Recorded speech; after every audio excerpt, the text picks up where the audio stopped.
একটি নবজাতক শিশু তাকে তার মা অন্ধকার রাত্রে একটা বাড়ির সামনে ফেলে আসে। সেই বাচ্চাটিকে এক দম্পতি পায়। তারা তাকে লালন পালন করতে থাকে নিজেদের বাচ্চার মতো। এক দুর্ঘটনায় তার পরিবারের সমস্ত দায়িত্ব সেই বাচ্চা মেয়েটির উপর এসে পড়ে। পরিবারে অর্থ উপার্জনের দায়িত্ব তার ভারের উপর এসে পড়ে। নিঃসন্দেহে এই ভিডিওটা আপনি আপনার সন্তানদেরকে দেখাতে পারেন, যার ফলে তারা মা বাবার প্রতি শ্রদ্ধা, নির্ভরশীলতা এবং পরিবারের প্রতি মমত্ববোধ এবং ভালোবাসা গড়ে তুলতে পারে। যা এই মুভিতে সাইজিং নামক একটি মেয়ে তার কর্মদক্ষতা এবং কঠোর পরিশ্রমের মাধ্যমে বুঝিয়েছে। একটি পাহাড়ি এলাকায় সুন্দর এক মনোরম গ্রাম, প্রাকৃতিক সৌন্দর্যে আবদ্ধ তার চারিদিক। আজ গ্রামের মানুষেরা খুব খুশি, কারণ গ্রামের লি ও প্যাংয়ের বিয়ে। লি ছিল একজন প্যারালাইসিস মহিলা, কিন্তু প্যাং তাকে খুব ভালোবাসত। তার এই ভালোবাসা সম্পূর্ণ হয় যখন তারা ধুমধাম করে বিয়ে সম্পন্ন করে। রাত্রেবেলা তাদের একে অপরের সাথে কিছু সুখ দুঃখের গল্প করছিল। তখন লি বাইরে এক শিশুর কান্না শুনতে পায়। সে প্যাংকে বাইরে দেখতে বলে। প্যাং বাইরে গিয়ে দেখে তার দরজায় এক নবজাতক শিশু পড়ে আছে। সকালে গ্রামবাসীরা সেই বাচ্চাটিকে দেখতে আসে। লি তাকে দেখে খুব খুশি এবং আনন্দিত হয়, কারণ সে প্যাংকে কখনোই বাবা ডাক দেওয়ার আনন্দ দিতে পারবে না। আঙ্কেল মো এই খবর শুনে গ্রাম প্রধানকে খবর দিতে যায় এবং রিপোর্ট লিখতে যায়। কিন্তু আঙ্কেল মো যাওয়ার আগে বলে যান তারা যাতে বাচ্চাটিকে দত্তক নিতে পারে তার ব্যবস্থা সে করে আসবে। সেই দিনের পর থেকে বাচ্চাটি তাদের আপনজন হয়ে ওঠে। তাকে অবলম্বন করে তারা বেঁচে থাকার মর্ম খুঁজে পায়। লি বলে তারা তো এখনো তার নামই রাখেনি, চাইসে রাখলে কেমন হয়। চাইসি শব্দের অর্থ রঙিন পাথর। লি বাচ্চাটির হাতে লাল পাথর দেখে এই নাম দিয়েছিল, কিন্তু প্যাং বলে মেয়েদের জন্য এটা খুব শুভ একটা নাম নয়। তাই সে তার নাম রাখে চাইজিং, যার শব্দের অর্থ সৃষ্টিকর্তার দান। এই নাম শুনে মনে মনে যেন বাচ্চাটিও খুব খুশি হয়, তাই সে মুচকি হাসে। তাদের দিন খুবই আনন্দে কাটতে থাকে। এই সময় আঙ্কেল মো তাদের আনন্দের আরেকটি খবর নিয়ে আসে। আঙ্কেল মো এসে বলেন যে বাচ্চাটির কোনো পরিচয়পত্র না পাওয়ার জন্য আজ থেকে তারাই তাদের আসল বাবা মা, যা তারা কোর্ট থেকে এই কাগজপত্র দিয়ে নিয়ে এসেছে। তারা এই খবর শুনে খুব আনন্দিত হয়। রাতে কাজিংয়ের খুবই জ্বর আসে। তার বাবা প্যাং দৌড়ে হাসপাতালে যায় পাহাড়ি পথ দিয়ে। সেখানে গিয়ে চার্জিংকে হাসপাতালে ভর্তি করার পর সে বাইরে বসে থাকে। তারপর ডাক্তার এসে বলে আর একটু দেরি হলে খুব একটা ভালো মন্দ হয়ে যেত। প্যাং ঘাড় নাড়িয়ে স্বস্তির নিঃশ্বাস ফেলে। কয়েক বছর কেটে যায়। ছোট্ট চার্জির এখন 8 বছর বয়স। লি তাকে নতুন জামাকাপড় পরিয়ে রেডি করে স্কুলে পাঠিয়ে দেয়, কারণ আজ তার স্কুলের প্রথম দিন। প্যাং তাকে এই সাইকেলে করে স্কুলে পৌঁছে দেয়। সেখানে ক্লাসের মধ্যে সবাই তাকে অভিনন্দন জানায় এবং সে ক্লাসে প্রবেশ করে। ক্লাস শেষে এক ছেলে দোষারোপ করে চাইজিংকে বলে সম্পর্কে তার বাবা, কিন্তু দেখতে দাদার মতো লাগে। এই নিয়ে তারা হাসাহাসি করে। তখন চাইজিং এর বিরুদ্ধে প্রতিবাদ করতে এগিয়ে আসে, কিন্তু ছেলেটি তার কথায় পাত্তা না দিয়ে সেখান থেকে এড়িয়ে তাকে চলে যায়। ক্লাস শেষে সেই ছেলেটি আবার চাইজিংকে বিরক্ত করে এবং তার সঙ্গে রেস খেলতে বলে, কিন্তু ভাগ্যক্রমে সেই ছেলেটি জিতে যায় এবং চাইজিং হেরে যায়। এর ফলে তার মনটা খুবই খারাপ হয়। রাতে চাইজিং ফিরে না আসার জন্য তার মা খুবই দুশ্চিন্তা করতে থাকে, কিন্তু তখনই চাইজিং বাড়িতে এসে প্রবেশ করে। তারা একসাথে খাবার খায়। মেয়ের টেস্ট নেওয়ার জন্য প্যাং বলে আচ্ছা মা বলো তো, 25 টাকা 40 পয়সার সাথে 16 টাকা 10 পয়সা যোগ করলে কত হয়? চার্জিং সঙ্গে সঙ্গে উত্তর দেয় 41 টাকা 50 পয়সা। মেয়ের এই বুদ্ধিমত্তা দেখে বাবা মা খুব খুশি হয়। চার্জিং তার বাবা মাকে বলে আচ্ছা মা, আমাদের যেদিনকে অনেক টাকা হবে সেদিনকে আমাকে একটা অ্যাম্পি থিয়েটার কিনে দেবে। তার বাবা বলে সেটা আবার কী জিনিস? তখন সে বলে আরে মা, তোমরা তো কিছুই জানো না, সেটা একটা গান শোনার যন্ত্র। বাবা মা এতে অপ্রস্তুত হয়ে হেসে ফেলে। প্যাং আজ তাড়াহুড়ো করছিল এবং সমস্ত জিনিসপত্র গুছিয়ে নিয়ে তৈরি হচ্ছিল। লি তাকে সাহায্য করছিল। যার পথে লি তাকে মনে করিয়ে দেয় আসার পথে সে যেন চাইজিংয়ের অ্যাম্পি থিয়েটার নিয়ে আসে। এই কথা শুনে প্যাং মুচকে এসে বলে নিশ্চয়ই। পাহাড়ি পথ দিয়ে যাওয়ার সময় পা পিছলে ভুলক্রমে চ্যাং পাহাড়ের গা ঘেঁষে পড়ে যায় এবং গুরুতর আহত হয়। হাসপাতালে সে ভর্তি থাকে।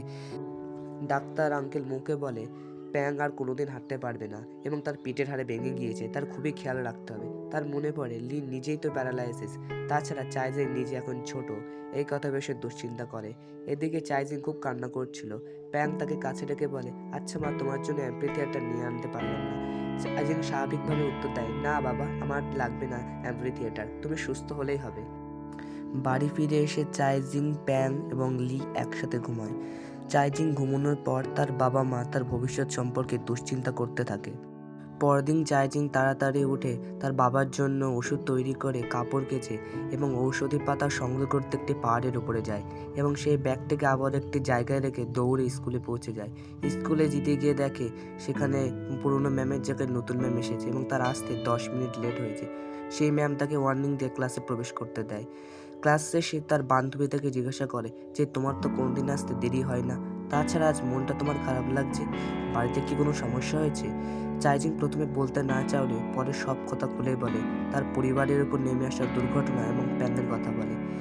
সে তার বান্ধবীকে অনুরোধ করে যেন সেই কথা ক্লাসের আর অন্য কাউকে না বলে। তার বান্ধবীও তাকে প্রমিস করে এবং তাকে তার প্রিয় অ্যাম্পি থিয়েটার গান শোনার জন্য উপহার হিসেবে দেয়। এটা দিন শেষে চাইজিং আবারও বাড়িতে চলে যায় তার বাবার জন্য ওষুধ তৈরি করতে। ওষুধ তৈরি করে দিয়ে সে আবারও স্কুলে ফিরে আসে। তার বাবা এই সমস্ত কিছু দেখে শেষে চাইজিং আবারও পাহাড়ের উপরে চলে যায় ঔষধি পাতা সংগ্রহ করতে। ঔষধি পাতা সংগ্রহ করে সে বাড়ি ফিরে এসে রান্না করতে বসে। রান্না করার সময় তার মা জিজ্ঞাসা করে যে সে সব কোথা থেকে শিখেছে। সে বলে সে দেখে দেখে শিখে নিয়েছে। এরপর সে শুকরের বাচ্চাকে খেতে দেয়। রাত্রেবেলা সে তার বাবা মাকে খেতে দেয় যেভাবে তার বাবা মা তাকে আগে খেতে দিত। প্যাং গর্ব করে লিখে বলে, দেখো আমরা কত সৌভাগ্যবান যে আমরা মেয়ের রাতে বানানো খাবার খেতে পাচ্ছি। খাওয়া শেষ না করেই চাইজিং দৌড়ে রান্না করে যায়, কারণ সে তার বাবার জন্য ওষুধ বানাতে ভুলে গিয়েছে। ওষুধ বানানোর পর সে ক্লান্ত হয়ে যায় এবং পড়ার টেবিলে বসে অ্যাম্পি থিয়েটারে গান শুনতে শুনতে ঘুমিয়ে পড়ে। আর সে হোমওয়ার্ক করে না। পরের দিন ক্লাসে ম্যাডাম তাকে বলে হোমওয়ার্ক না করার কারণ এবং তাকে লাস্ট ওয়ার্নিং দেয়। বেচারা চাইজিং মাথা নিচু করে থাকে। এরপর প্রত্যেক দিন একই রুটিনে ছোট্ট চাইজিংয়ের জীবন একইভাবে কাটতে থাকে। সারাদিন সে কাজ করে, রাতে পড়াশোনা করে। ক্লান্ত হয়ে গেলেও সে তার আবার পরিবারের কথা মনে করে আবারও পড়াশোনায় মনোযোগ দেয়। পরদিন বদমাইশ জাং আবারও চাইজিংকে বিরক্ত করতে দেয় এবং তার হাতের বালাটি কেড়ে নেয় এবং চাইজিংকে বলে দৌড় প্রতিযোগিতা হারাতে পারলে তবেই সে বালাটি ফিরিয়ে দেবে। চাইজিংও তার চ্যালেঞ্জটি অ্যাকসেপ্ট করে এবং চাইজিং তাকে দৌড় প্রতিযোগিতায় হারিয়েও দেয়। এই প্রথমবার চাইজিং আনন্দে লাফালাফি করতে থাকে এবং সে খুবই খুশি হয়েছিল তাকে হারিয়ে। সে দৌড়ে বাড়ি ফিরে সে বাবা আর ওষুধ তৈরি করতে বসে পড়ে। ওষুধ তৈরি করে সে বাবাকে খেতে দিয়ে আবার দৌড়ে স্কুলে চলে যায়। সে ভাবে তার জীবনটা হয়তো এভাবে দৌড়েই কেটে যাবে, সে হয়তো এভাবেই কোনোদিন অলিম্পিকে চান্স পেয়ে যাবে। এদিকে প্যাংয়ের অ্যাক্সিডেন্টের পর অনেক দিন কেটে গেছে, কিন্তু তার শারীরিক অবস্থার কোনো পরিবর্তন হয় না। গ্রামের এক স্বাস্থ্য দপ্তর থেকে মহিলা চিকিৎসক এসে বলেন আর সে প্রতিদিন আসতে পারবে না। প্যাংয়ের খেয়াল আর ইনজেকশন পুশ করার দায়িত্ব অন্য কাউকে নিতে হবে।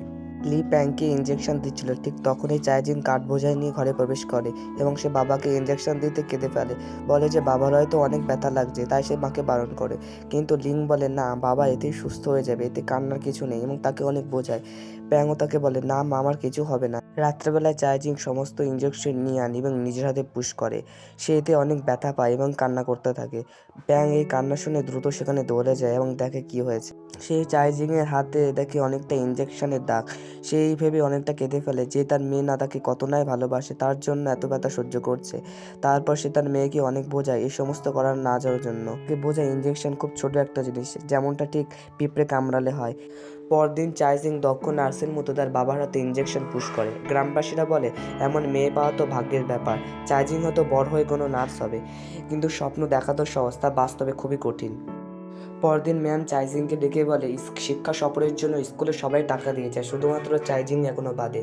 চাইজিংকে ওয়ার্নিং দেয় তাড়াতাড়ি টাকা দিয়ে দেওয়ার জন্য। চাইজিং বাড়িতে গিয়ে বাইরে থেকে শুনে যে তার বাবা মা সংসারের হিসাবপত্র করছে, ওষুধপত্র খরচ সমস্ত দিয়ে তাদের হাতে আর খুবই কম পরিমাণে টাকা আছে। এইসব ভেবে চাইজিং বেচারা খুবই মন খারাপ করে।